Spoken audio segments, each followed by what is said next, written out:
पूरे 9th month के दौरान वो कौन सा महीना है जो सबसे अहम है। वैसे तो देखा जाए सारे महीने 1 to 9 सारे महीने जो है वो बहुत ही अहम है। हर महीने का एक-एक दिन जो प्रेगनेंसी में अहमियत का हामिल है।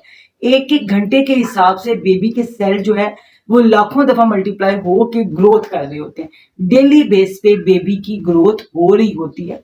जब शुरू के दिनों में आपको पता चलता है कि मैं प्रेग्नेंट हूँ, तो आपके 2-3 घंटे गुजरे हैं, वो आपके 2-3 घंटे नहीं गुजरते, बेबी का पूरा स्पाइनल कॉर्ड बन चुका होता है।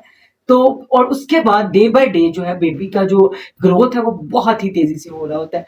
तो इसलिए 1 to 9 मंथ का एक-एक दिन, एक-एक पल आपके लिए अहम है, लेकिन 1 महीना बहुत अहम है जिसमें आपको ये पता चलता है कि आपके प्रेगनेंसी के दौरान आपकी बेबी के अंदर कोई कॉम्प्लिकेशंस तो नहीं है, किसी कॉम्प्लिकेशंस की वजह से बेबी की ग्रोथ कम तो नहीं हो रही, तो लाइकर है, पानी है, वो कम तो नहीं हो गया, बेबी के अंदर कोई डिफेक्ट तो नहीं बन गया, बेबी की जो प्लीसेंटा है उसमें कोई डिफेक्ट तो नहीं बन गया, आपको कोई हाई रिस्क डिजीज तो नहीं हो गई, आपको हाइपरटेंशन तो नहीं होगी, आपको गेस्टेशनल डायबिटीज तो नहीं हो गई। आम 1 महीना है वो है 6 मंथ।